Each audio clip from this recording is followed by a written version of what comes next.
आज हम बात कर रहे हैं foundation civics NCERT class 7 complete audio guide के बारे में। देखिए, यूपीएससी जैसे बड़े एग्जाम्स के लिए इंडियन पॉलिटी की तैयारी करना ये कई बार बहुत मुश्किल लगता है ना? तो सवाल ये है कि अपनी नींव मजबूत करने के लिए शुरू कहाँ से करें? जवाब है NCERT, और ये ऑडियो गाइड बस इसी काम को आसान बनाती है। तो पहली बात, ये गाइड है किसके लिए? आप सोचेंगे कि ये क्लास 7 के स्टूडेंट्स के लिए होगी, पर नहीं। ये असल में यूपीएससी, स्टेट पीसीएस या एसएससी की तैयारी करने वाले हर एस्पिरेंट के लिए एक तरह का सीक्रेट वेपन है। ये लोकतंत्र, समानता, सरकार, इन जैसे मुश्किल कॉन्सेप्ट्स को बहुत ही आसान भाषा में समझा देती है। दूसरी बात, इसमें आपको मिलेगा क्या? ये ऑडियो गाइड NCERT की सामाजिक एवं राजनीतिक जीवन किताब के सभी 8 चैप्टर्स को कवर करती है। मतलब आप इसमें राज्य सरकार कैसे काम करती है, बाजार और मीडिया का क्या रोल है, ये सब बेसिक बातें समझ जाएंगे। और आखिर में सबसे जरूरी बात, ये सिर्फ किताबी बातें नहीं बताती। जैसे इसका पहला ही चैप्टर है समानता, तो ये सिर्फ कानूनी बराबरी की बात नहीं करता, बल्कि ये भी बताता है कि मिड डे मील जैसी सरकारी योजनाएं जमीनी स्तर पर कैसे समानता लाती हैं। मतलब ये थ्योरी को एक्शन से जोड़ता है। तो कुल मिलाकर ये ऑडियो सीरीज कॉम्पिटिटिव एग्जाम्स के लिए सिविक्स के बेसिक्स को समझने का एक बहुत ही सीधा और प्रैक्टिकल तरीका है। अध्याय 1, समानता। आज हम एक ऐसे शब्द पर बात करने वाले हैं जो हम सब रोज सुनते हैं, जिसके नाम पर सरकारें बनते बिगड़ती हैं, पर शायद जिसका मतलब हम पूरी तरह समझते नहीं। समानता। हाँ, समानता। और खास तौर पर लोकतंत्र में इसका क्या मतलब है। और इस गहरी बातचीत के लिए हमारा गाइड है सामाजिक विज्ञान की एक पाठ्यपुस्तक का एक अध्याय। हाँ, एक टेक्स्ट बुक। बिल्कुल। लेकिन अक्सर सबसे बड़े और मुश्किल सवाल इन्हीं सीधी साधी किताबों में छिपे होते हैं। सही बात है। तो आज हमारा मिशन क्या है? मिशन है कि भारतीय संविधान के पन्नों में लिखे समानता के वादे और हमारी सड़कों, स्कूलों और घरों की जो हकीकत है, उसके बीच के फासले को नापना। और ये भी देखना कि ये लड़ाई सिर्फ भारत की नहीं है। बिल्कुल, ये दुनिया के सबसे पुराने लोकतंत्रों की भी कहानी है। तो चलिए शुरू करते हैं। चलिए। तो शुरुआत होती है एक बहुत बड़े और मजबूत विचार से। भारत का संविधान कहता है कि हर नागरिक बराबर है। सुनने में तो ये बहुत अच्छा लगता है, एक आदर्श दुनिया की तरह। पर इसका रोजमर्रा की जिंदगी में क्या मतलब है? यही तो सबसे जरूरी सवाल है। या वाकई देश का सबसे ताकतवर इंसान और एक आम मजदूर एक ही बराबर है? देखिए, यहीं पर संविधान की खूबसूरती है। वो सिर्फ एक विचार देकर छोड़ नहीं देता। अच्छा। बल्कि उसे साफ साफ समझाता है। हमारे सामने 4 बड़े नियम रखे गए हैं। क्या है वो नियम? पहला, कानून की नजर में हर कोई समान है।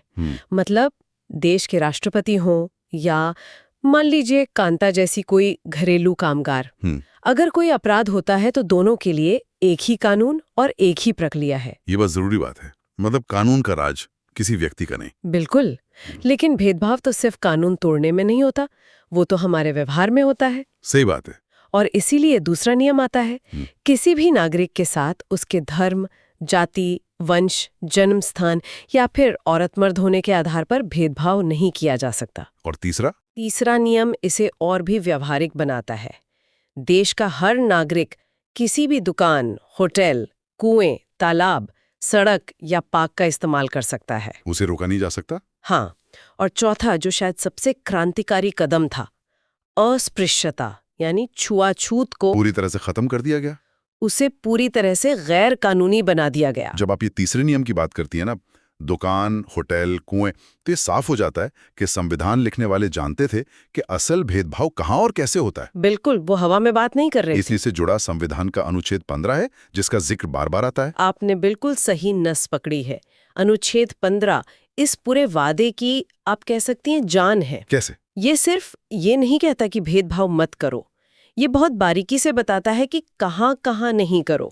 जब संविधान कहता है कि आपको किसी सार्वजनिक भोजनालय या मनोरंजन की जगह में घुसने से नहीं रोका जा सकता, तो वो सीधे सीधे उन हजारों साल पुरानी प्रथाओं पर चोट कर रहा है, जहाँ कुछ जातियों के लोगों के साइट तक से परहेज किया जाता था। मतलब ये समानता को एक किताबी विचार से निकालकर जिंदगी का एक हक बना देता है। एग्जैक्टली। ठीक है, तो वादा मजबूत है और लिखावट साफ है। लेकिन हम सब जानते हैं कि कागज पर लिखी बात और सड़क की हकीकत में अक्सर मीलों का फासला होता है। हाँ, होता है। तो सवाल यह है कि इस खूबसूरत सपने को हकीकत बनाने के लिए क्या कोई ठोस कदम भी उठाए गए? हाँ, और यहीं पर सरकार का रोल आता है। हमारा सोर्स दो मुख्य तरीकों की बात करता है। कौन कौन से? एक तो नए कानून बनाकर और दूसरा खास सरकारी योजनाएं चलाकर। अच्छा। और इन योजनाओं में से एक इतनी बड़ी और असरदार रही है कि उसने भारत के लाखों बच्चों की जिंदगी बदल दी। मध्याह्न भोजन योजना, मिड डे मील स्कीम। हाँ, हम सब ने इसके बारे में सुना है। स्कूलों में बच्चों को दोपहर का खाना मिलता है। जी। लेकिन ये समानता के इस बड़े मुद्दे से कैसे जुड़ती है? ये एक बेहतरीन उदाहरण है कि कैसे एक साधारण लगने वाली योजना समाज में गहरे बदलाव ला सकती है। इसकी शुरुआत सबसे पहले तमिलनाडु में हुई थी। फिर 2001 में सुप्रीम कोर्ट ने एक ऐतिहासिक फैसला सुनाया। क्या था वो फैसला? उन्होंने सभी राज्य सरकारों को आदेश दिया कि इसे अपने स्कूलों में 6 महीने के अंदर लागू करें। अच्छा। लेकिन इसका मकसद सिर्फ बच्चों का पेट भरना नहीं था, इसके असर बहुत बहुत गहरे हुए। जैसे कि? मुझे लगता है सबसे सीधा असर तो बच्चों के स्कूल आने पर हुआ होगा। बिल्कुल। पहला और सबसे साफ असर यही हुआ। जो गरीब बच्चे, खासकर लड़कियां, स्कूल नहीं आ पाते थे या बीच में ही छोड़ देते थे, हाँ, उन्होंने बड़ी संख्या में दाखिला लिया और रोज आने लगे। टीचर्स बताते हैं कि पहले बच्चे लंच के लिए घर जाते थे और फिर लौट कर ही नहीं आते थे। अब जब स्कूल में ही अच्छा खाना मिलने लगा तो उनकी उपस्थिति सुधर गई। और मैं सोच रहा था कि इसका एक अनकहा फायदा तो महिलाओं को हुआ होगा। कैसे? मतलब जिन माताओं को रोज दोपहर में अपना काम छोड़कर घर भागना पड़ता था बच्चों को खाना खिलाने के लिए, उनकी जिंदगी कितनी बदल गई होगी। आपने एक बहुत अहम मुद्दे पर उंगली रखी है। ये सिर्फ एक सुविधा नहीं थी, ये उन महिलाओं की आर्थिक आजादी की तरफ एक छोटा लेकिन मजबूत कदम था। उन्हें काम के बीच में घर आने की चिंता से मुक्ति मिली। लेकिन इस स्कीम का जो सबसे बड़ा और शायद अनसोचा असर हुआ, वो क्या था? वो था सामाजिक बराबरी पर। रुकिए, मतलब सिर्फ खाना खिलाने से जातिवाद कम होने लगा? ये कैसे हुआ? अविश्वसनीय लगता है, पर हुआ। जब स्कूल में हर जाति और धर्म के बच्चे, अमीर गरीब सब एक साथ एक ही लाइन में बैठकर एक जैसा खाना खाते हैं, तो बचपन से ही उनके मन में बैठी ऊंच नीच की दीवारें टूटने लगती हैं। सही बात है। और इससे भी आगे जाकर कई जगहों पर खाना पकाने का काम दलित महिलाओं को दिया गया। वाह, ये तो बहुत बड़ा कदम रहा होगा। बिल्कुल। जहां दलितों के हाथ का छुआ पानी तक नहीं पिया जाता था, वहां उनके हाथ का बना खाना लाखों बच्चे खा रहे थे। हाँ, ये एक खामोश सामाजिक क्रांति थी। बेशक शुरुआत में कई जगहों पर इसका विरोध भी हुआ होगा, जरूर हुआ होगा। लोगों ने अपने बच्चों को स्कूल से हटाने की धमकी दी, लेकिन धीरे धीरे ये बदलाव स्वीकार्य होता गया। और आखिर में एक भूखा बच्चा वैसे भी क्या सीख सकता है? कुछ नहीं। जब पेट भरा होता है तभी दिमाग पढ़ाई में लगता है। तो इस एक स्कीम ने पोषण, शिक्षा, महिला सशक्तिकरण और सामाजिक समानता, इन चारों मोर्चों पर एक साथ काम किया। ये कमाल है। तो ये सिर्फ बच्चों का पेट भरने की स्कीम नहीं थी, ये एक तरह से समाज की कई बीमारियों का एक साथ इलाज करने की कोशिश थी। हाँ, ये इस पूरी चर्चा का एक बहुत बड़ा टेक अवे लगता है मुझे। पर क्या एक स्कीम से सदियों पुरानी सोच बदल सकती है?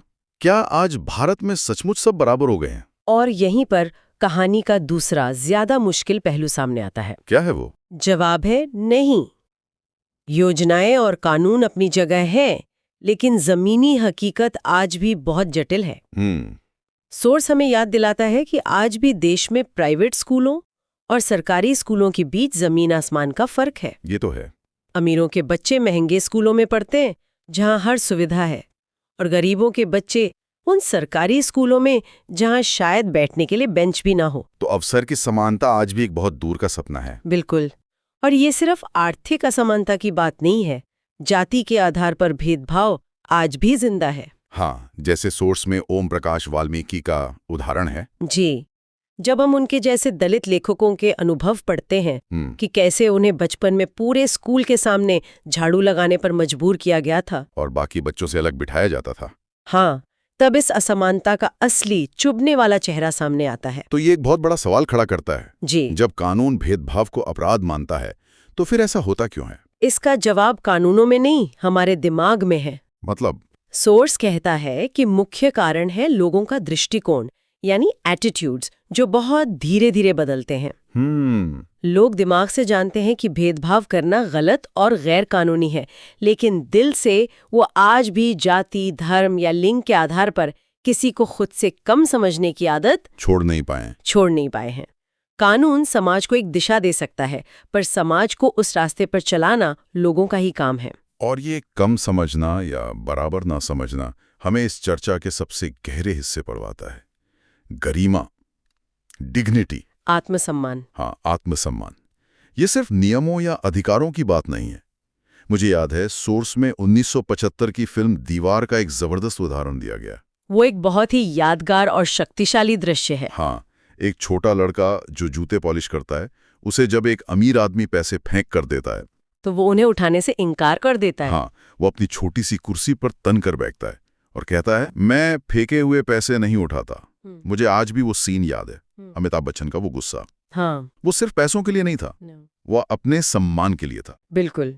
एक छोटे से सीन में गरिमा का पूरा मतलब समझा दिया गया। हाँ, वो कह रहा है कि मेरा काम छोटा हो सकता है, पर मैं छोटा नहीं हूँ। मेरे काम की इज्जत करो और मुझे मेरा हक आदर के साथ दो। बिल्कुल। और यही गरिमा का विचार समानता की लड़ाई का केंद्र है।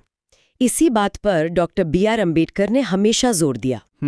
उनका एक बहुत प्रभावशाली कथन है, आत्मसम्मान जीवन का सबसे जरूरी हिस्सा है, इसके बिना व्यक्ति नगण्य है। मतलब कुछ भी नहीं है। हाँ, उनका मानना था कि समानता की लड़ाई सिर्फ बाहरी अधिकारों की लड़ाई नहीं है, ये अपने अंदर के आत्मसम्मान को जिंदा रखने और उसे जताने की लड़ाई भी है।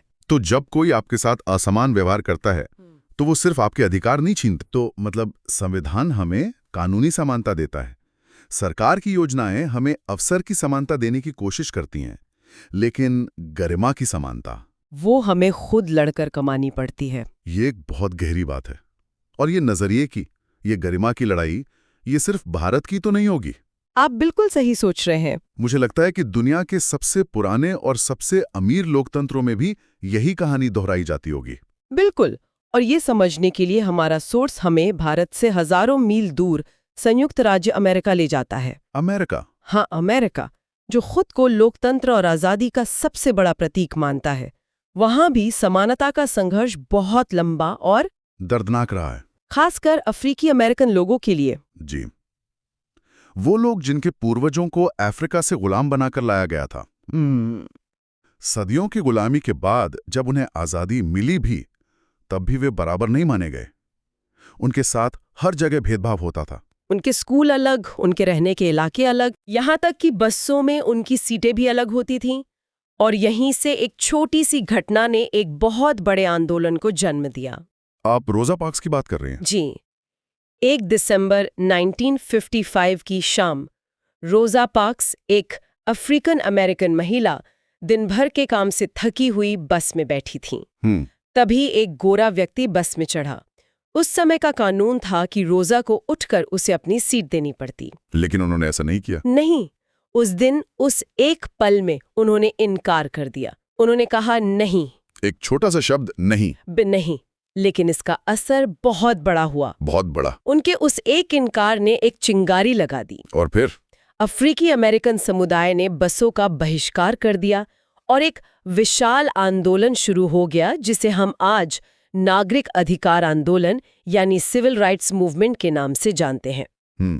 इस आंदोलन के दबाव में आकर आखिरकार 1964 में एक बड़ा कानून पास हुआ, नागरिक अधिकार अधिनियम। और इस कानून ने क्या बदला? इस कानून ने नस्ल, धर्म और राष्ट्रीय मूल के आधार पर होने वाले हर तरह के भेदभाव को गैर कानूनी बना दिया। मतलब कागज पर समानता आ गई। हाँ, इसने कहा कि अफ्रीकन अमेरिकन बच्चों के लिए सभी स्कूलों के दरवाजे खोले जाएंगे और उन्हें उन अलग कम सुविधाओं वाले स्कूलों में नहीं जाना पड़ेगा। लेकिन यहाँ भी वही सवाल उठता है जो भारत के संदर्भ में उठा था। क्या एक कानून बना देने से जमीनी हकीकत पूरी तरह बदल गई? नहीं, और यहीं पर भारत और अमेरिका के संघर्ष की कहानी जुड़ जाती है। अच्छा। कानून बनने के दशकों बाद भी आज अमेरिका में ज्यादातर अफ्रीकन अमेरिकन समुदाय आर्थिक रूप से पिछड़ा हुआ है।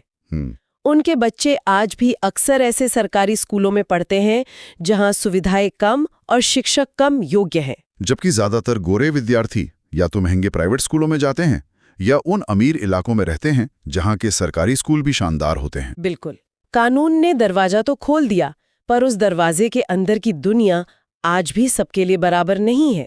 तो इस सब का क्या मतलब है? इसका मतलब ये है कि लोकतंत्र कोई मंजिल नहीं है जिसे हमने पा लिया है। ये तो एक सफर है। समानता के लिए एक लगातार चलने वाला संघर्ष, चाहे वो भारत के किसी गांव में हो या न्यूयॉर्क के किसी शहर में। आज हमने एक लंबा सफर तय किया है। हमने भारत में समानता के संवैधानिक वादे से शुरुआत की, फिर मध्याह्न भोजन जैसी एक जबरदस्त सरकारी कोशिश को समझा, और हमने ये भी देखा कि लोगों की सोच और गरिमा का सवाल इस लड़ाई को कितना मुश्किल बना देता है। और आखिर में हमने अमेरिका के उदाहरण से जाना कि ये एक वैश्विक चुनौती है। अगर हम इस पूरी बातचीत का सार निकालें तो वो ये है कि लोकतंत्र और समानता कोई पत्थर की लकीर नहीं है। वो जिंदा चीजों की तरह है। बिल्कुल, जो लगातार बदलती और विकसित होती हैं। और ये विकास तब होता है जब आम लोग, कांता, ओम प्रकाश वाल्मीकि और रोजा पार्क्स जैसे लोग अपने अधिकारों और अपने सम्मान के लिए आवाज उठाते हैं, जब वे अन्याय को चुपचाप सहने से इनकार कर देते हैं। तो लोकतंत्र को मजबूत बनाने का काम सिर्फ सरकारों का नहीं, नागरिकों का भी है। बिल्कुल। चलिए आज की इस बातचीत को एक आखिरी विचार के साथ खत्म करते हैं। जरूर। सोर्स में दिव्यांगजन अधिकार अधिनियम 2016 का जिक्र है, जो विकलांग व्यक्तियों को समान अधिकार और सम्मान देने की बात करता है। साथ ही एक तस्वीर है जिसमें व्हीलचेयर पर बैठे एक लड़के को कुछ लोग सीढ़ियों से उठाकर नीचे ले जा रहे हैं। हाँ, मैंने देखी है वो तस्वीर। तो इस पर सोचते हैं, कानून बना देना एक बात है, पर उसे जमीन पर उतारने के लिए माहौल बनाना दूसरी। सही बात। जब हम किसी बैंक, पोस्ट ऑफिस या सरकारी दफ्तर में रैंप की जगह सिर्फ सीढ़ियां देखते हैं, तो ये केवल एक अधूरी सुविधा नहीं है। ये असल में किसकी गरिमा और सुरक्षा को अनदेखा कर रहा है, और ये लोकतंत्र की उस चुनौती के बारे में क्या कहता है जिसके बारे में हमने आज इतनी बात की। अध्याय 2, स्वास्थ्य में सरकार की भूमिका। नमस्ते। हमारे पास जो दस्तावेज हैं वे सरकारी कामकाज, खासकर स्वास्थ्य के क्षेत्र में उसकी भूमिका को समझाते हैं। और इनको पढ़ते हुए एक बहुत बड़ा सवाल, मतलब एक अजीब सी बात दिमाग में आती है। कौन सी बात? यही कि एक तरफ तो हम मेडिकल टूरिज्म का गढ़ हैं, दुनिया भर से लोग यहाँ इलाज कराने आते हैं, और दूसरी तरफ हमारे ही देश में लाखों लोग बुनियादी स्वास्थ्य सुविधाओं के लिए तरस रहे हैं। ये विरोधाभास क्यों है? और यही आज की चर्चा का सबसे दिलचस्प पहलू है, ये जो विरोधाभास है। मतलब ये कोई हादसा नहीं है, ये हमारे सिस्टम के डिजाइन का नतीजा है। सिस्टम का डिजाइन? हाँ। स्रोत साफ दिखाते हैं कि हमारे पास संसाधनों की कमी नहीं है। मतलब पैसा है, डॉक्टर हैं, जानकारी भी है, फिर भी आम आदमी तक अच्छी स्वास्थ्य सेवा पहुंचाना एक चुनौती क्यों बनी हुई है? आज हम इसी डिजाइन को, इस पहेली के हर टुकड़े को जोड़कर समझने की कोशिश करेंगे। ठीक है, तो चलिए इस पहेली को सुलझाने की शुरुआत सबसे बुनियादी सवाल से करते हैं। स्वास्थ्य का असल मतलब क्या है? ज्यादातर लोग तो यही मानते हैं कि भाई अगर कोई बीमारी नहीं है, कोई चोट नहीं है, तो आप स्वस्थ हैं। लेकिन हमारे स्रोत कहते हैं कि ये परिभाषा अधूरी है। अधूरी? बिल्कुल, ये तो बस एक हिस्सा है। स्रोत हमें स्वास्थ्य को एक बड़े कैनवस पर देखने के लिए कहते हैं। सोचिए, क्या हमें पीने के लिए साफ पानी मिल रहा है? एक जरूरी सवाल है। क्या हम जिस हवा में सांस ले रहे हैं वो प्रदूषण से मुक्त है? क्या बच्चों को पेट भर पौष्टिक खाना मिल रहा है? और क्या हमारा सामाजिक माहौल ऐसा है जिसमें हम मानसिक रूप से, मतलब तनाव मुक्त और खुश रह सकें? ये सब मिलकर हमारी सेहत तय करते हैं। तो आप कह रहे हैं कि स्वास्थ्य सिर्फ स्वास्थ्य मंत्रालय का काम नहीं है। अगर सड़कें खराब हैं और एक्सीडेंट होते हैं तो वो भी स्वास्थ्य का मुद्दा है। सही बात। अगर फैक्ट्रियों से प्रदूषण फैल रहा है तो वो भी स्वास्थ्य का मुद्दा है। एकदम सही। और जैसे ही हम स्वास्थ्य को इस नजरिए से देखते हैं, सरकार की जिम्मेदारी का दायरा वो बहुत बड़ा हो जाता है। अच्छा? फिर उसका काम सिर्फ अस्पताल और डिस्पेंसरी बनाना नहीं रह जाता। उसकी जिम्मेदारी हो जाती है नागरिकों को जीवन की वो सारी मूलभूत सुविधाएं देना जो उन्हें बीमार पड़ने से ही बचाएं। इसे हम कहते हैं प्रिवेंटिव केयर। मतलब बीमारी को होने से ही रोकना? हाँ, ना कि सिर्फ होने के बाद उसका इलाज करना। और यहीं पर वो विरोधाभास खुलकर सामने आता है जिसकी बात हमने शुरू में की थी। हमारे स्रोतों में कुछ आंकड़े दिए गए हैं और सच कहूं तो उन्हें देखकर दिमाग घूम जाता है। एक तरफ की तस्वीर बहुत ही शानदार है। हाँ, पहले उस अच्छी तस्वीर की बात करते हैं। स्रोत बताते हैं कि भारत में दुनिया में सबसे ज्यादा मेडिकल कॉलेज है। दुनिया में सबसे ज्यादा? जी हाँ। और हर साल हम 30,000 से ज्यादा नए डॉक्टर तैयार करते हैं। आजादी के बाद से अस्पतालों की संख्या में लगभग 10 गुना बढ़ोतरी हुई है। हम दवाइयां बनाने वाले दुनिया के तीसरे सबसे बड़े देश हैं। और मेडिकल टूरिस्ट की तो बात ही अलग है। हाँ, उसके लिए हम एक पसंदीदा जगह है। ये आंकड़े तो कमाल के हैं, 30,000 डॉक्टर हर साल। तो फिर समस्या कहाँ है? क्या ये डॉक्टर देश में रहते ही नहीं, या फिर वे वहां नहीं जाते जहां उनकी सबसे ज्यादा जरूरत है? आपने बिल्कुल सही नब्ज पकड़ी है। समस्या यहीं से शुरू होती है। ये जो 30,000 डॉक्टर हर साल बन रहे हैं, उनमें से ज्यादातर शहरों का रुख करते हैं। शहरों का। क्यों? क्योंकि हमारे सिस्टम का डिजाइन ही ऐसा है। एक डॉक्टर के लिए किसी बड़े शहर में प्राइवेट प्रैक्टिस करना आर्थिक रूप से कहीं ज्यादा फायदेमंद है और सुविधाजनक भी, बजाय इसके कि वो किसी दूर दराज के गांव में जाकर सरकारी स्वास्थ्य केंद्र में सेवा दे।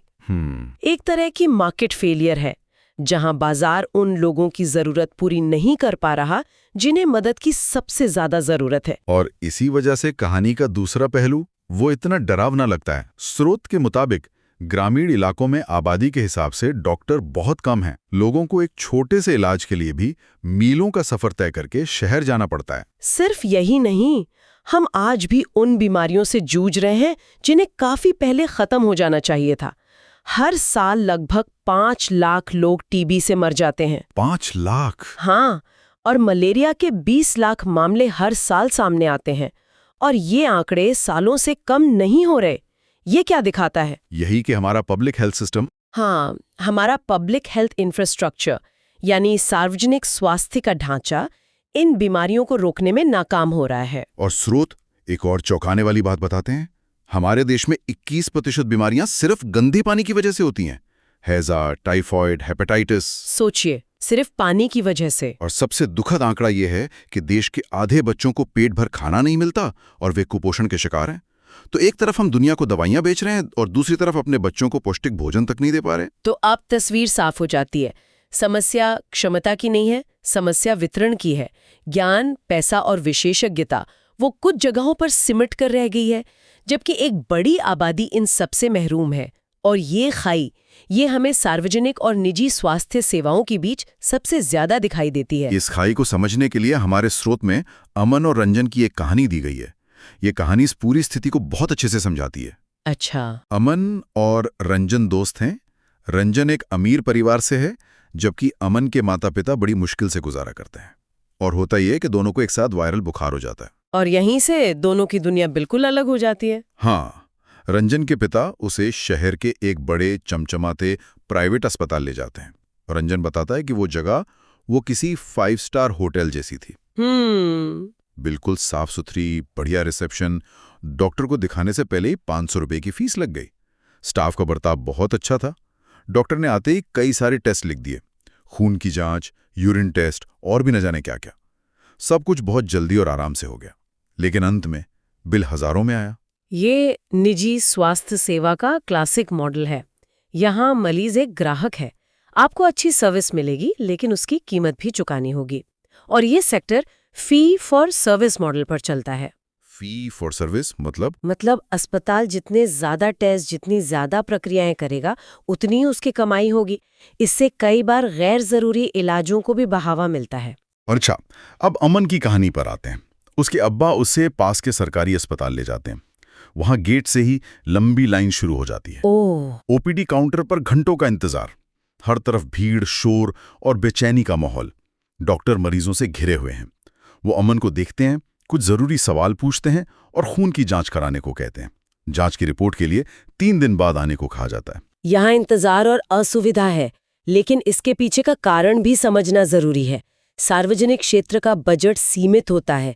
एक ही डॉक्टर पर सैकड़ों मरीजों का बोझ होता है, इसलिए उसे संसाधनों को बहुत सोच समझ कर इस्तेमाल करना पड़ता है। वो हर मरीज के लिए महंगे टेस्ट नहीं लिख सकता। बिल्कुल। हाँ, अमन के इलाज में कुल मिलाकर शायद 100-150 रुपए का खर्च आया, लेकिन उसे जो असुविधा और इंतजार झेलना पड़ा, उसकी कोई कीमत नहीं है।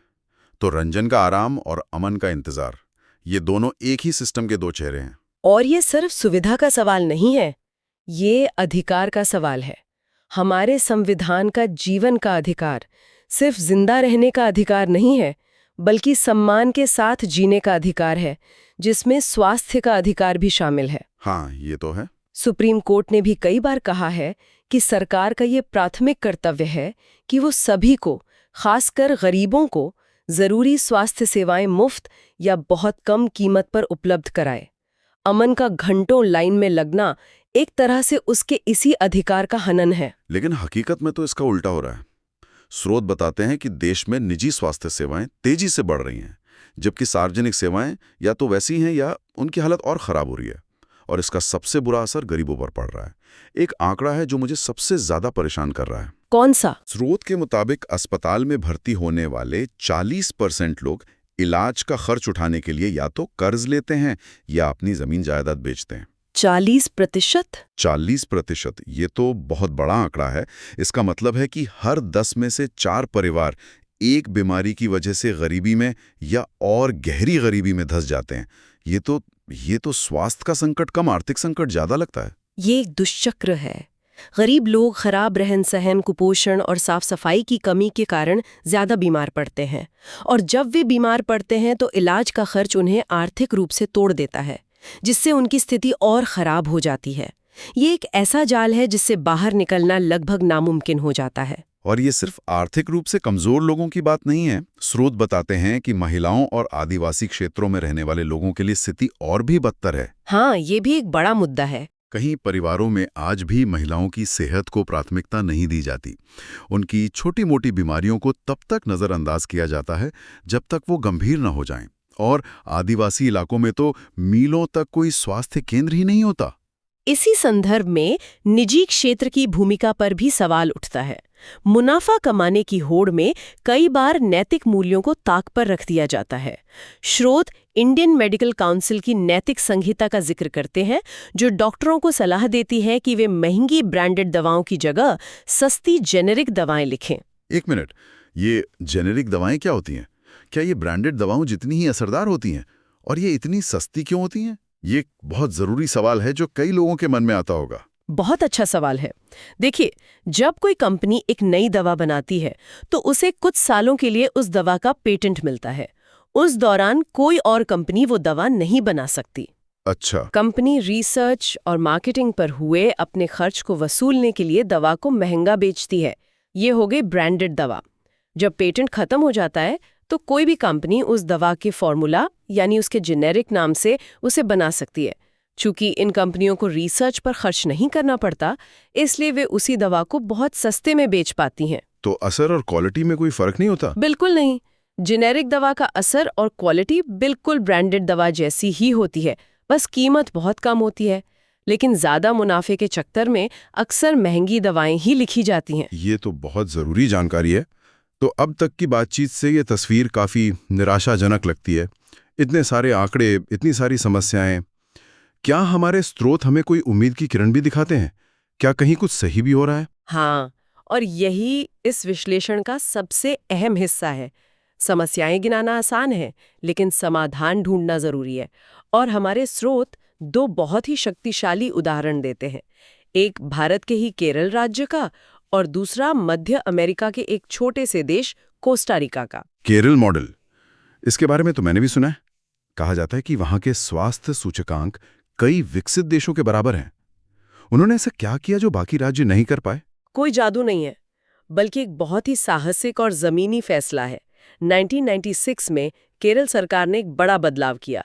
उन्होंने अपने राज्य के कुल बजट का 40% हिस्सा सीधे पंचायतों को दे दिया। 40%? मतलब फैसले लेने की ताकत और पैसा दोनों सीधे गांव के स्तर पर लोगों के हाथों में दे दिया गया। बिल्कुल, इसे कहते हैं सत्ता का विकेंद्रीकरण। अब हर गांव अपनी जरूरतें खुद तय कर सकता था। किसी गांव को पीने के साफ पानी की स्कीम चाहिए थी, किसी को स्कूल की इमारत ठीक करानी थी, किसी को आंगनवाड़ी बेहतर बनानी थी, और स्वास्थ्य केंद्रों के काम पर भी सीधी नजर रखी जाने लगी। तो लोगों की सीधी भागीदारी ने तस्वीर बदल दी। हाँ, पानी, भोजन, महिलाओं का विकास और स्वास्थ्य, इन सब पर जमीनी स्तर पर काम हुआ और उसके नतीजे भी दिखे। ये मॉडल तो कमाल का है, लेकिन एक सवाल उठता है। केरल एक छोटा और ज्यादा साक्षरता वाला राज्य है। हाँ। क्या इस मॉडल को मान लीजिए महाराष्ट्र या उत्तर प्रदेश जैसे बड़े और जटिल राज्यों में लागू किया जा सकता है? चुनौतियां तो जरूर थीं, और स्रोत इस पर भी बात करते हैं। इस मॉडल से जमीनी स्तर पर सुविधाएं तो बेहतर हुईं, लेकिन डॉक्टरों की कमी, अस्पतालों में बिस्तरों की कमी जैसी कुछ बड़ी समस्याएं फिर भी बनी रहीं। लेकिन ये मॉडल हमें एक बहुत जरूरी सबक सिखाता है। वो क्या? कि स्वास्थ्य में सुधार सिर्फ ऊपर से आदेश देकर नहीं किया जा सकता। इसके लिए स्थानीय लोगों की भागीदारी और उन्हें अधिकार देना सबसे जरूरी है। और दूसरा उदाहरण है कोस्टा रिका का, एक ऐसा देश जिसने फैसला किया कि उसे सेना की जरूरत ही नहीं है। ये सुनने में ही कितना अजीब लगता है। ये अजीब लग सकता है, लेकिन ये उनकी सफलता का राज है। कई दशक पहले कोस्टा रिका ने अपने संविधान में ये लिख दिया कि वे एक शांति प्रिय देश हैं और वे सेना नहीं रखेंगे। अब सोचिए, सेना पर जो अरबों डॉलर खर्च होते हैं, उस सारा पैसा बच गया। और उन्होंने उस पैसे का क्या किया? उन्होंने उस पैसे को अपने लोगों पर खर्च किया, उनकी शिक्षा पर, उनके स्वास्थ्य पर और उनकी बुनियादी जरूरतों पर। कोस्टा रिका की सरकार मानती है कि देश की असली सुरक्षा हथियारों में नहीं, बल्कि स्वस्थ, शिक्षित और खुशहाल नागरिकों में है। अच्छा। इसलिए वे हर नागरिक को पीने का साफ पानी, साफ सफाई, पोषण और आवास जैसी सुविधाएं देना अपनी जिम्मेदारी समझते हैं। वहाँ स्वास्थ्य की शिक्षा स्कूली पाठ्यक्रम का एक अनिवार्य हिस्सा तो है। ये प्राथमिकताओं का सवाल है। उन्होंने अपनी तिजोरी का पैसा टैंक और मिसाइल खरीदने की बजाय अपने लोगों के भविष्य पर लगाया। एकदम। तो ये दोनों उदाहरण, केरल और कोस्टा रिका, हमें एक ही दिशा में ले जाते हैं। स्वास्थ्य में सुधार का मतलब सिर्फ महंगे अस्पताल या नई तकनीकें नहीं है। इसका असली मतलब है लोगों को विकास के केंद्र में रखना।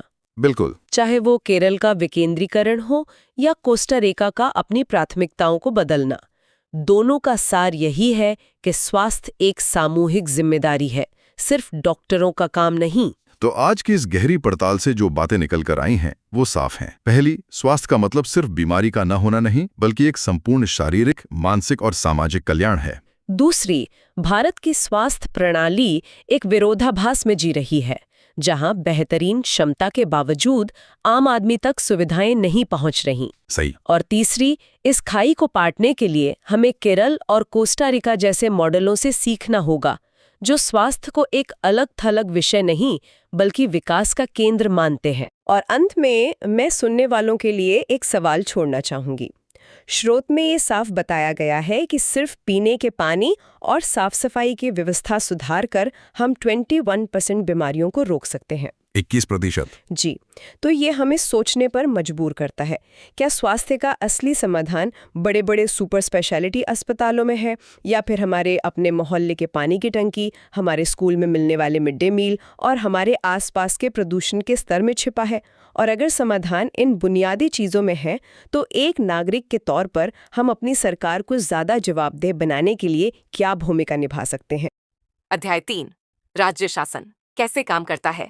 तो आज इसी से समझेंगे कि ये एमएलए कौन होते हैं, विधानसभा में होता क्या है, और सरकार बनने से लेकर काम करने तक का पूरा सिलसिला क्या है। जी। और ये समझना इसलिए भी जरूरी है क्योंकि हमारे यहाँ सरकार के 3 लेवल हैं, लोकल, स्टेट और सेंटर। तो आज हम इस बीच वाले यानी स्टेट लेवल के सिस्टम को थोड़ा करीब से देखेंगे और इसे रटने के बजाय एक कहानी के जरिए समझने की कोशिश करेंगे। बहुत बढ़िया। तो चलिए शुरू करते हैं सबसे बेसिक सवाल से।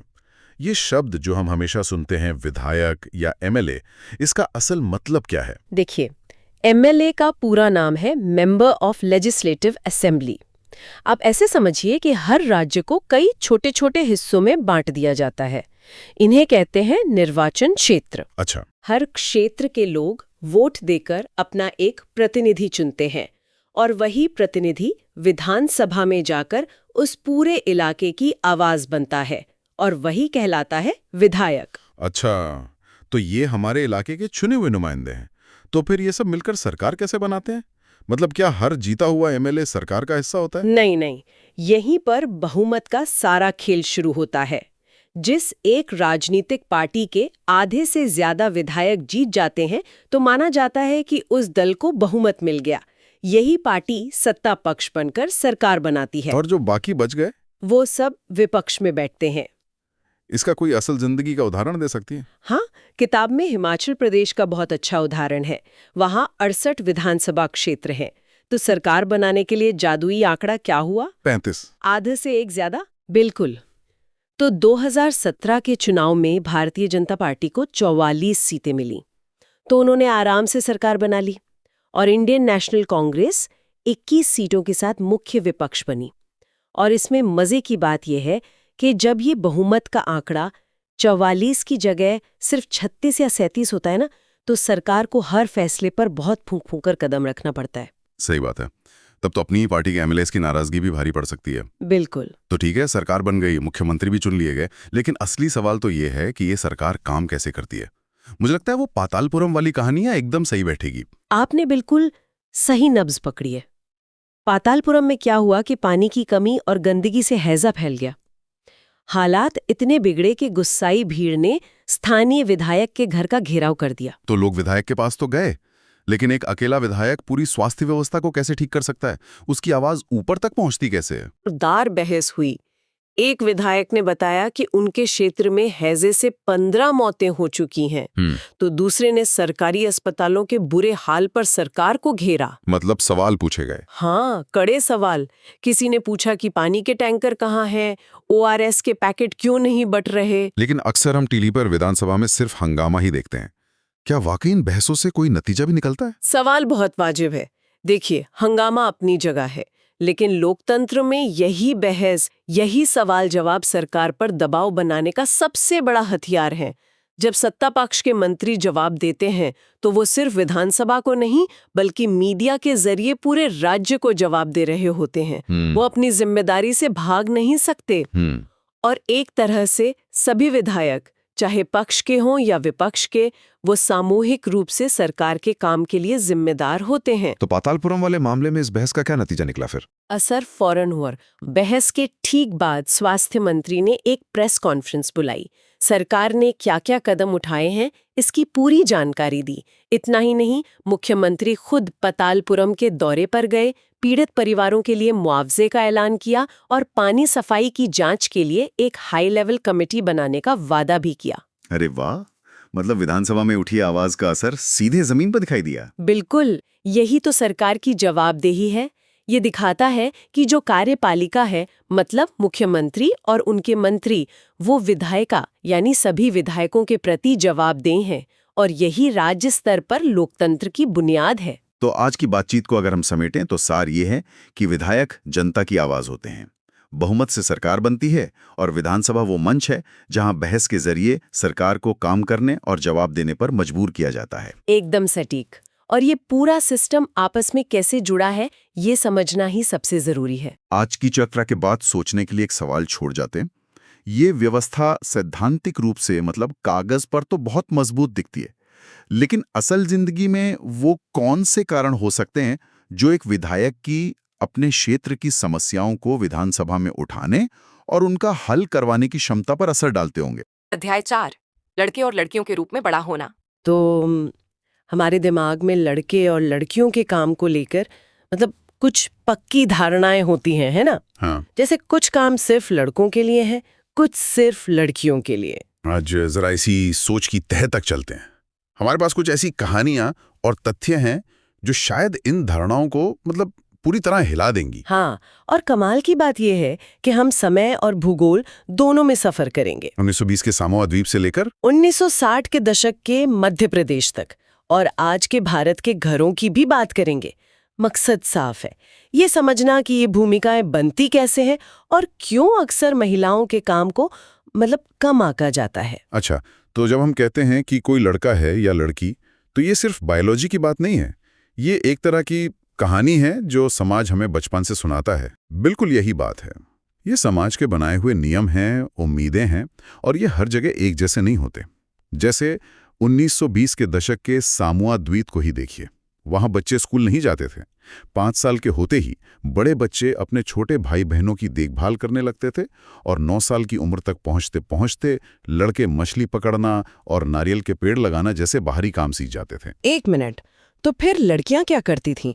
क्या वो घर के काम में लगी रहती थी? यही तो कहानी दिलचस्प हो जाती है। नहीं, लड़कियां भी लगभग 14 साल की उम्र तक बच्चों की देखभाल करती थी, पर उसके बाद उन्हें भी मछली पकड़ने और बागानों में काम करने की पूरी आज़ादी मिल जाती थी।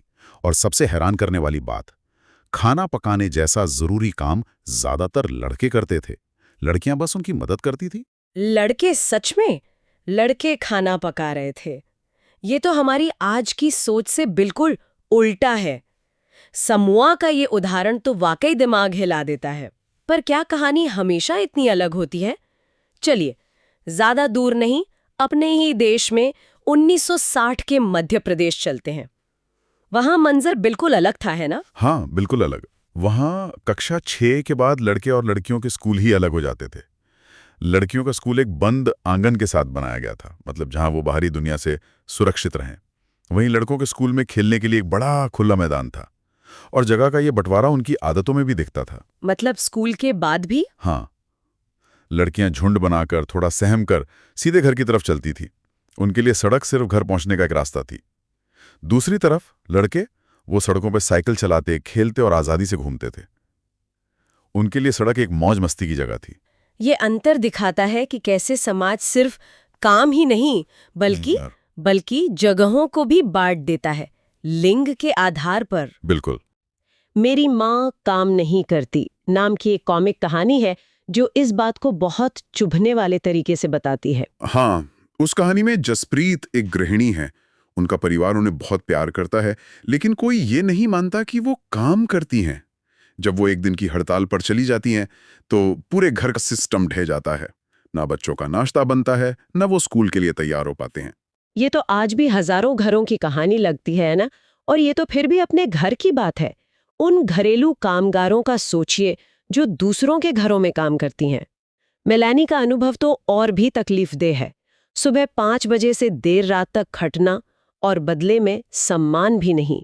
ये सिर्फ काम का मूल्यांकन कम होना नहीं है, ये तो इंसान का ही अपमान है। और इसी को दोहरा बोझ कहते हैं। महिलाएं अक्सर घर का बिना पैसे वाला काम भी करती हैं और बाहर जाकर पैसे वाला काम भी। और ये सिर्फ महसूस करने वाली बात नहीं है, आंकड़े इसे साफ साफ दिखाते हैं। हाँ, हरियाणा और तमिलनाडु के आंकड़े तो वाकई आंखें खोलने वाले हैं।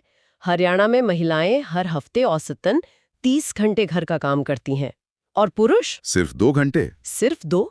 और तमिलनाडु में तो ये फासला और भी बड़ा है। हाँ, वहाँ महिलाएं 35 घंटे और पुरुष सिर्फ 4 घंटे। 35 घंटे और 4 घंटे, ये फासला तो बहुत ज्यादा है।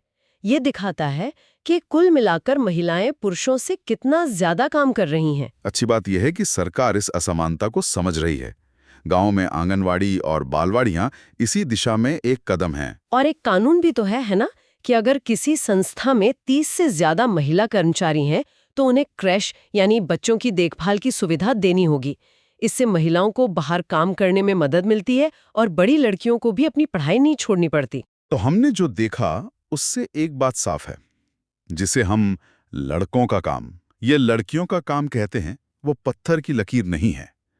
ये समाज तय करता है और ये बदल भी सकता है। लेकिन एक चीज जो लगातार दिखती है वो है महिलाओं के हिस्से आए देखभाल और घरेलू काम को कम आंकना, जबकि समाज उसी की नींव पर टिका है। और इसी से जुड़ा एक आखिरी विचार, इन सोर्स में खिलौनों का जिक्र है। लड़कों के लिए कारें और लड़कियों के लिए गुड़िया। ये भी तो बचपन से ही हमें अलग अलग भूमिकाओं के लिए तैयार करने का एक तरीका है। सोचने वाली बात यह है कि हम अपनी रोजमर्रा की जिंदगी में अनजाने में ऐसे और कौन से छोटे छोटे संदेश दे रहे हैं या पा रहे हैं। अध्याय 5 औरतों ने बदली दुनिया। आज हम ये समझने की कोशिश कर रहे हैं कि बेटी बचाओ बेटी पढ़ाओ जैसे जो नारे हैं और जो जमीनी हकीकत है उसके बीच में इतनी बड़ी खाई क्यों दिखती है। हमारे सामने जो सामग्री है वो उसकी जड़ें एक क्लासरूम के सीधे सादे ड्राइंग टेस्ट से लेकर 100 साल पुराने संघर्षों तक में खोजती है। और इसी में मतलब आज के हमारी पड़ताल का मकसद छुपाएं, ये समझना कि समाज की जो बनी बनाई सोच है और जो असलियत है उसमें ये फर्क आता कहाँ से। हम देखेंगे कि समानता की लड़ाई कितनी गहरी है। इसमें अकेले लड़े गए संघर्ष भी हैं और सड़कों पर उतरे बड़े बड़े आंदोलन भी। इस मटेरियल में सबसे पहली बात जो मुझे बहुत दिलचस्प लगी वो एक क्लासरूम एक्टिविटी से जुड़ी है। सुनने में बहुत आम सी लगती है पर समाज की सोच पर एक आईने की तरह काम करती है।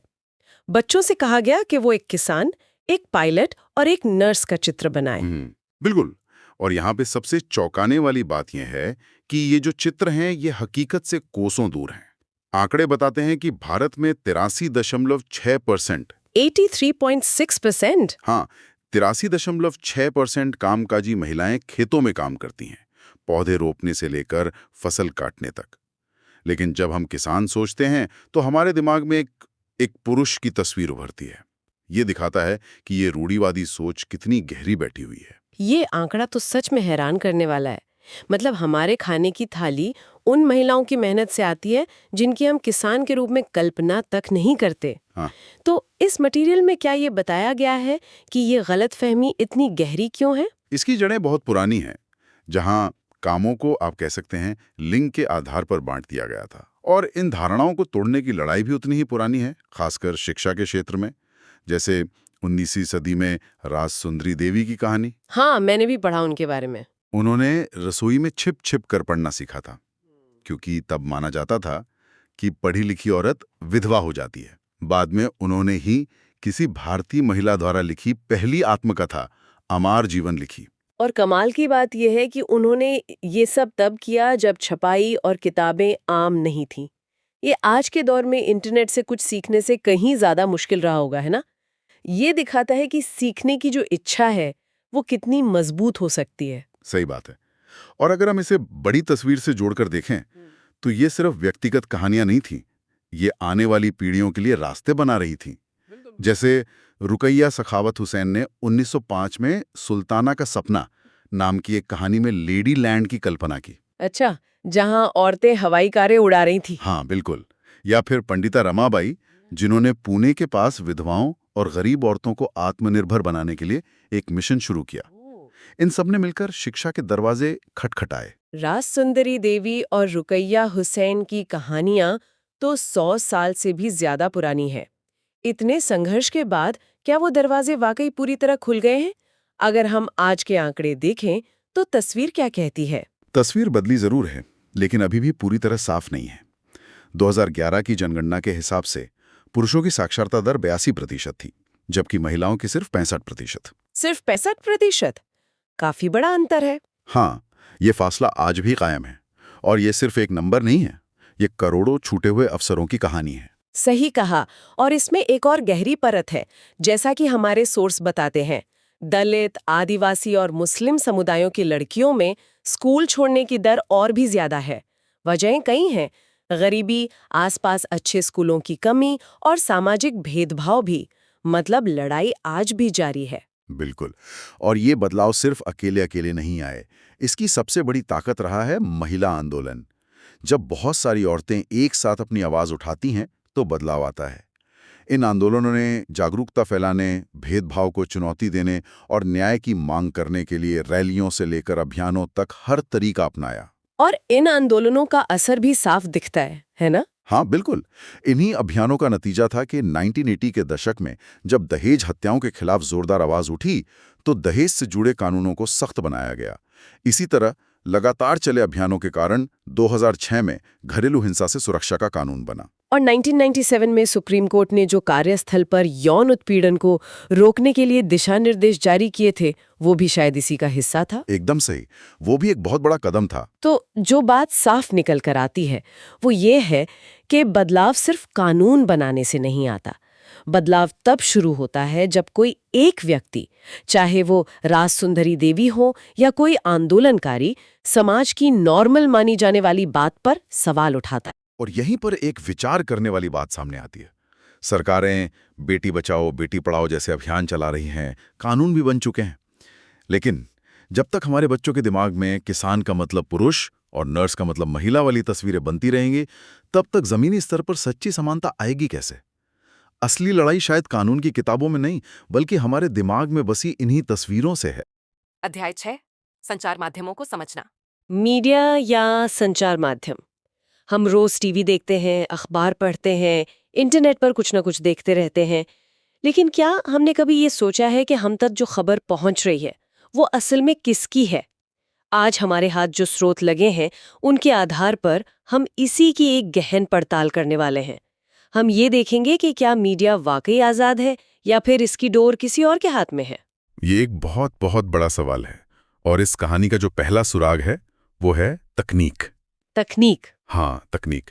मतलब प्रिंटिंग प्रेस से लेकर आज के सैटेलाइट्स तक, ये तकनीक ही तो है जो खबरों को एक ही पल में दुनिया के कोने कोने तक पहुंचाती है। इसने एक तरह से हम सबको एक दूसरे से जोड़ दिया है। लेकिन ये तकनीक तो आसमान छूने जितनी महंगी होगी ना? है ना? बिल्कुल। मतलब एक पूरा टीवी स्टूडियो, कैमरे, लाइट्स, फिर सैटेलाइट का खर्चा। जी। मुझे तो ये समझ नहीं आता कि इतना पैसा आता कहाँ से है? यही तो इस कहानी का सबसे बड़ा पेंच है। इसका जवाब एक शब्द में है, विज्ञापन। विज्ञापन? हाँ, ज्यादातर मीडिया घरानों की जो कमाई है उसका मुख्य स्रोत विज्ञापन ही है। और जैसे ही पैसा विज्ञापनों से आता है तो आजादी का सवाल अपने आप खड़ा हो जाता है।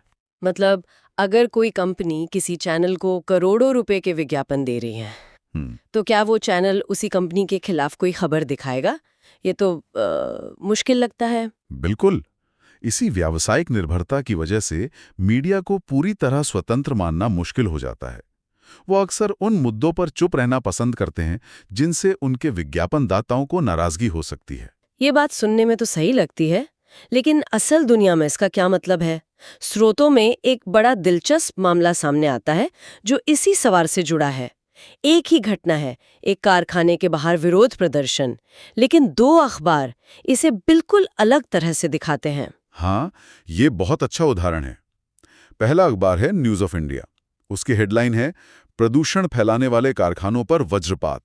प्रदर्शनकारियों ने शहर का चक्का जाम किया। ओह, यहाँ तो प्रदर्शनकारियों को एक विलन की तरह दिखाया गया है। जी, जो शहर में अड़चन पैदा कर रहे हैं। और फिर दूसरा अखबार है इंडिया डेली। अच्छा। उसकी हेडलाइन है, कारखानों के बंद होने से हजारों की रोजी रोटी पर संकट। ये रिपोर्ट पूरी तरह से मजदूरों के नजरिए से है, उनकी नौकरी जाने के दर्द को दिखाती है। खबर एक, लेकिन नजरिए दो। बिल्कुल। यहीं पर संतुलित रिपोर्ट का विचार आता है। एक अच्छी रिपोर्ट वो होती है जो कहानी के हर पहलू को सामने रखे, ताकि पढ़ने वाला अपनी समझ बना सके। लेकिन ज्यादातर मीडिया ऐसा करने के बजाय ये तय करता है कि किस खबर पर ध्यान देना है। इसी को एजेंडा तय करना कहते हैं। अरे, लेकिन स्रोतों में एक और बात है जो मुझे चौंका रही है। एक मशहूर पत्रकार ने लिखा है कि कैसे एक फैशन वीक की चकाचौंध तो अखबार के पहले पन्ने पर छा जाती है, लेकिन उसी हफ्ते मुंबई में कई झुग्गियों को तोड़ने की खबर को कोई जगह नहीं मिलती। मतलब हमारी आंखों के सामने क्या परोसा जाएगा ये पहले से तय है। अक्सर ऐसा ही होता है ना। पीने का पानी देश की एक बहुत बड़ी समस्या है, लेकिन मीडिया में इस पे शायद ही कभी बड़ी बहस होती है। हालांकि इसका मतलब ये नहीं कि मीडिया हमेशा नकारात्मक भूमिका ही निभाता है। अच्छा जी, स्रोतों में यह भी बताया गया है कि कैसे मीडिया ने ही कोला पिए में कीटनाशकों के खतरनाक स्तर का खुलासा किया था, और उस खबर के बाद इतना जन दबाव बना कि सरकार को कार्रवाई करनी पड़ी। तो इसका मतलब ये है कि हर खबर असल में एक पहेली है। हमें सिर्फ वो नहीं देखना जो दिखाया जा रहा है, बल्कि ये भी सोचना है कि इसके पीछे क्या छिपाया गया है और क्यों। बिल्कुल। ये एक तरह की जासूसी है जो हम सबको करनी चाहिए। यह पूछना कि खबर किसके नजरिए से है और कौन सा नजरिया गायब है। एकदम सही। और अंत में स्रोत एक उम्मीद भी दिखाते हैं स्थानीय मीडिया के रूप में। उत्तर प्रदेश के चित्रकूट जिले का एक अखबार है खबर लहरिया। खबर लहरिया? हाँ, इसे 8 दलित महिलाएं मिलकर चलाती हैं, और वे अपनी स्थानीय बुंदेली भाषा में उन मुद्दों पर रिपोर्ट करती हैं जिन्हें बड़ा मीडिया अक्सर नजरअंदाज कर देता है। जैसे दलितों पर अत्याचार, महिलाओं के खिलाफ हिंसा या स्थानीय भ्रष्टाचार। वाह, ये हमें एक बहुत जरूरी विचार के साथ छोड़ जाता है। मुख्य धारा के मीडिया से परे क्या जानकारी और खबरों के ऐसे और भी स्रोत हैं जिन्हें हम नजरअंदाज कर रहे हैं? और अगर हम उन्हें ढूंढना शुरू करें तो दुनिया को देखने का हमारा नजरिया कैसे बदल सकता है? अध्याय 7, हमारे आसपास के बाजार। चलिए, आज हमारे आसपास के जो बाजार हैं उनकी दुनिया में जरा गहराई से उतरते हैं। हमारे पास एक स्कूल की किताब का अंश है, और ये साप्ताहिक बाजारों से लेकर बड़े बड़े शॉपिंग मॉल तक की मतलब पूरी पड़ताल करता है। ये बहुत दिलचस्प विषय, क्योंकि हम सब खरीदार तो हैं, पर शायद ही कभी ये सोचते हैं कि बाजार सिर्फ एक दुकान नहीं है। हाँ, ये एक पूरा सिस्टम है। बिल्कुल। आज हम इसी सिस्टम की 3 अलग-अलग दुनियाओं को समझेंगे: साप्ताहिक बाजार, मोहल्ले की दुकानें और शॉपिंग कॉम्प्लेक्स। तो शुरुआत करते हैं साप्ताहिक बाजार से। नाम से ही जाहिर है, हफ्ते में एक दिन लगने वाला बाजार। पर यहाँ की सबसे बड़ी बात है कि चीजें सस्ती मिलती हैं। लेकिन क्यों? देखिए, इसकी सीधी सी वजह है लागत, मतलब कॉस्ट। कॉस्ट। हाँ, इन दुकानदारों की कोई पक्की दुकान तो होती नहीं है, वो दिन में दुकान लगाते हैं। और शाम को समेट लेते हैं। एग्जैक्टली। तो न दुकान का किराया देना है, न बिजली का बिल, न कोई परमानेंट कर्मचारी, वो ये सारे खर्चे बच जाते हैं। अच्छा, और इसका फायदा सीधे ग्राहक को मिलता है। और मैंने देखा है वहां मोल भाव की भी पूरी गुंजाइश होती है। हाँ, क्योंकि एक ही चीज बेचने वाले 10 लोग बैठे हैं। अगर एक से बात नहीं बनी तो दूसरे के पास चले गए। सही बात है। और जरूरत का लगभग सारा सामान, सब्जी, कपड़े, बर्तन, सब एक ही जगह मिल जाता है। बिल्कुल। अब इस माहौल से निकलकर चलते हैं बाजार के दूसरे रूप में, जो हमारे घरों के सबसे करीब है। मोहल्ले की दुकान। जी, मोहल्ले की दुकान। यहाँ का माहौल बिल्कुल अलग है। यहाँ रिश्ता भरोसे का होता है ना? दुकानदार हमें जानता है, हम उससे जानते हैं, और इसी जान पहचान से एक सुविधा मिलती है जो और कहीं नहीं मिलती। उधार की सुविधा। हाँ, उधार। और किताब में सुजाता का जो किस्सा है वो कितना सटीक है। वो बस अपनी नोटबुक देकर 3000 रुपए का सामान लिखवा लेती है, जिसका पैसा बाद में दिया जाएगा। हाँ, एक खाता चलता है। और ये विश्वास ही इन दुकानों की असली पूंजी है। तो एक तरफ साप्ताहिक बाजार की भीड़, दूसरी तरफ मोहल्ले की दुकान का भरोसा, और फिर एक तीसरी दुनिया है जो इन दोनों से बिल्कुल उलट है। मतलब चमक, दमक और बड़े बड़े ब्रांड्स। Shopping mall. और यहाँ आते ही बाजार का पूरा मतलब ही बदल जाता है। मतलब? यहाँ आप सिर्फ सामान नहीं खरीदते, आप एक अनुभव खरीदने जाते हैं। एयर कंडीशन माहौल, संगीत, यह सब उस सामान की कीमत में जुड़ा होता है। सही कहा। ये कमाल की बात है कि एक ही शहर में एक ही चीज की कीमत में जमीन आसमान का फर्क है। किताब का उदाहरण ही लें तो साप्ताहिक बाजार की शर्ट से मॉल की शर्ट 5 गुना महंगी थी। बिल्कुल। और ये सिर्फ दुकान के किराए का अंतर नहीं है, ये दो अलग अलग आर्थिक दुनियाओं की कहानी है। लेकिन इन तीनों बाजारों के पीछे एक अनदेखी कड़ी है जो इन्हें चलाती है। एक अनदेखी कड़ी? हाँ, हम जो भी खरीदते हैं वो सीधे खेत या फैक्ट्री से नहीं आता। उसके पीछे व्यापारियों की एक पूरी श्रृंखला है, एक चेन है। अच्छा, तो मतलब किसान को जो कीमत मिलती है और हम जो कीमत देते हैं उसमें एक बहुत बड़ा फासला होता है। ये बीच के लोग कौन हैं? इसमें मुख्य तौर पर 2 स्तर हैं। पहले आते हैं थोक व्यापारी। थोक व्यापारी ये वो लोग हैं जो बहुत बड़ी मात्रा में सामान खरीदते हैं, किलो में नहीं, क्विंटल और टन में। जैसे किताब में सब्जी के थोक व्यापारी आफताब का जिक्र है। वो सुबह 3 बजे मंडी पहुंच जाता है। सुबह 3 बजे? मतलब हमारी दुनिया शुरू होने से बहुत पहले बाजार की पूरी अर्थव्यवस्था अपना काम कर चुकी होती है। बिल्कुल। तो आफताब जैसे व्यापारी मान लीजिए 5 क्विंटल फूल गोभी और 10 क्विंटल प्याज खरीदते हैं।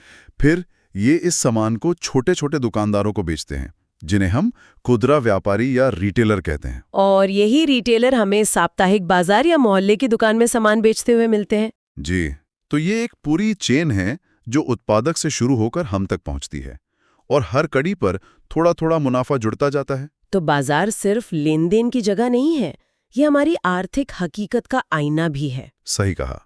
ठीक इसी तरह खरीदार भी इस सिस्टम का हिस्सा हैं। हमारी खरीदने की क्षमता ही तय करती है कि हम साप्ताहिक बाजार में जाएंगे या मॉल में। हाँ, कुछ लोग सबसे सस्ता सामान भी मुश्किल से खरीद पाते हैं, जबकि दूसरे हजारों रुपए आसानी से खर्च कर देते हैं। ये बाजारों की श्रृंखला लाखों लोगों को रोजगार देती है, ये सच है। लेकिन यहाँ एक जरूरी सवाल भी उठता है। क्या? सोचने वाली बात यह है कि क्या इस पूरी श्रृंखला में मुनाफे का बंटवारा सही तरीके से होता है? क्या उस किसान या कारीगर को जो असल में चीज को बना रहा है, उसे उसकी मेहनत का सही दाम मिलता है? हाँ, या ज्यादातर मुनाफा बीच के बड़े व्यापारी ही ले जाते हैं? अध्याय 8 बाजार में एक कमीज। ये सफर एक कपास के खेत से शुरू होता है और हजारों किलोमीटर दूर एक सुपरमार्केट में जाकर खत्म होता है। हम देखेंगे कि बाजारों की ये पूरी चेन काम कैसे करती है, और सबसे जरूरी सवाल, क्या इस खेल में सब बराबर के खिलाड़ी हैं? हाँ, और ये सवाल बहुत जरूरी है, क्योंकि हम सब इस चेन का हिस्सा हैं, चाहे हम किसान हो या खरीदार। ये देखना दिलचस्प होगा कि इस पूरी प्रक्रिया में मतलब मुनाफे का बहाव किस दिशा में जाता है। तो कहानी शुरू होती है आंध्र प्रदेश के कुर्नूल से। कुर्नूल से, हाँ। यहाँ सपना नाम की एक छोटी किसान है जो अपने खेत में कपास उगाती हैं, लेकिन इसके लिए उन्हें बीज, खाद, ये सब चाहिए। और उसके लिए वो एक स्थानीय व्यापारी से ऊंची ब्याज दर पर 2500 रुपए का कर्ज लेती हैं। अच्छा। और यहीं पर खेल का पहला नियम तय हो जाता है। व्यापारी कर्ज इस शर्त पर देता है कि सपना अपनी सारी रुई सिर्फ उसी को बेचेगी। बिल्कुल, सिर्फ उसी को बेचेगी। अब जब 4 महीने बाद फसल तैयार होती है तो बाजार में कपास का भाव चल रहा होता है कम से कम 1800 रुपए प्रति क्विंटल। 1800? लेकिन व्यापारी उसे देता है सिर्फ 1500। क्या मतलब सीधे सीधे 300 रुपए प्रति क्विंटल कम? और सपना कुछ कह भी नहीं सकती। बिल्कुल नहीं। उसकी कुल कमाई हुई 6000 रुपए। इसमें से व्यापारी ने कर्ज और ब्याज के 3000 तुरंत काट लिए। तो हाथ में क्या आया? 4 महीने की जी तोड़ मेहनत के बाद सपना के हाथ में आए सिर्फ 3000 रुपए। वो मजबूर है क्योंकि अगली फसल के लिए भी उसे उसी व्यापारी से कर्ज लेना पड़ेगा। ये तो एक जाल जैसा है। एक जाल ही है। ये तो सरासर शोषण है। अच्छा, तो इस रुई का आगे क्या होता है? ये जिनिंग मिल और सूत काटने वाली मिलों से होती हुई कहाँ पहुंचती है? ये पहुंचती है तमिलनाडु के इरोड के बड़े कपड़ा बाजार में। इरोड में? हाँ, और यहाँ हमें एक और दिलचस्प व्यवस्था देखने को मिलती है जिसे दादन व्यवस्था कहते हैं। दादन व्यवस्था, ये नाम सुनने में थोड़ा पुराना लगता है। ये असल में है क्या? ये बिल्कुल पुराना तरीका है। इसे पोटिंग आउट सिस्टम भी कहते हैं। इसमें व्यापारी बुनकर के घर जाकर उसे कच्चा माल मतलब सूत दे देता है और तैयार कपड़ा वापस ले लेता है। सही। बुनकर को बाजार खोजने की चिंता नहीं होती। लेकिन इसका दूसरा पहलू ये है कि वो पूरी तरह व्यापारी पर निर्भर हो जाता है। व्यापारी ही कपड़े का दाम तय करता है और वो बहुत कम होता है। कितना कम? अंदाजन एक बुनकर का परिवार कितना कमा लेता होगा? एक परिवार जिसमें 2 लोग रोज 12-12 घंटे काम करते हैं, वो महीने में मुश्किल से 3500 रुपए कमा पाता है। अरे बाप रे! और करघे तो उनके खुद के होते होंगे। बिल्कुल, उसमें उनका अपना हजारों का निवेश लगा होता है। तो ठीक सपना की तरह ये बुनकर भी पूरी तरह से व्यापारी पर निर्भर हैं। मतलब अपनी मेहनत का दाम खुद तय नहीं कर सकते। नहीं कर सकते। और किसान और बुनकर दोनों की हालत खराब है। अब देखते हैं कि इस सस्ते में बने कपड़े का आगे क्या होता है। जाहिर है इसका अगला पड़ाव कोई बड़ी फैक्ट्री होगी। बिल्कुल। अब ये कपड़ा दिल्ली के पास एक गारमेंट एक्सपोर्ट फैक्ट्री में पहुंचता है। यहाँ इससे कमीजें बनती हैं। और फिर ये कमीजें अमेरिका और यूरोप के बड़े ब्रांड्स को बेची जाती हैं। हाँ, और ये विदेशी खरीदार बहुत सख्त होते हैं। उन्हें कम से कम दाम, बेहतरीन क्वालिटी और एकदम समय पर डिलीवरी चाहिए होती है। एक मिनट, ये विदेशी खरीदार कम दाम की शर्त क्यों रखते हैं? मतलब उन्हें पता है कि इसका असर मजदूरों पर पड़ेगा। देखिए, ये एक बड़ा सवाल है। ये खरीदार एक बड़ी कॉर्पोरेशन का हिस्सा होते हैं जिनका एकमात्र लक्ष्य होता है मुनाफा बढ़ाना। वो फैक्ट्री को एक दाम देते हैं और फैक्ट्री को उस दाम में काम करना ही पड़ता है, भले ही इसके लिए मजदूरों का हक मारना पड़े। बिल्कुल। इसी दबाव में फैक्ट्री मालिक मजदूरों को बस न्यूनतम मजदूरी देते हैं। दर्जी को महीने के कोई 3000 रुपए और धागा काटने, बटन टाँकने वालों को सिर्फ 1500 रुपए मिलते हैं। तो अब हिसाब लगाते हैं कि पैसा गया कहाँ। वो कमीज जो अमेरिका में $26 यानी लगभग 1800 रुपए में बिकी, उसमें से किसको क्या मिला? यही इस कहानी का सबसे चौंकाने वाला हिस्सा है।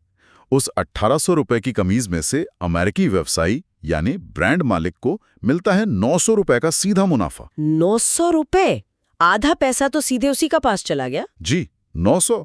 गारमेंट निर्यातक यानी फैक्ट्री मालिक को मिलता है लगभग 150 रुपए का मुनाफा। और मजदूर को, जिसने उसे सिला बनाया, सिर्फ 25 रुपए। सिर्फ 25 रुपए।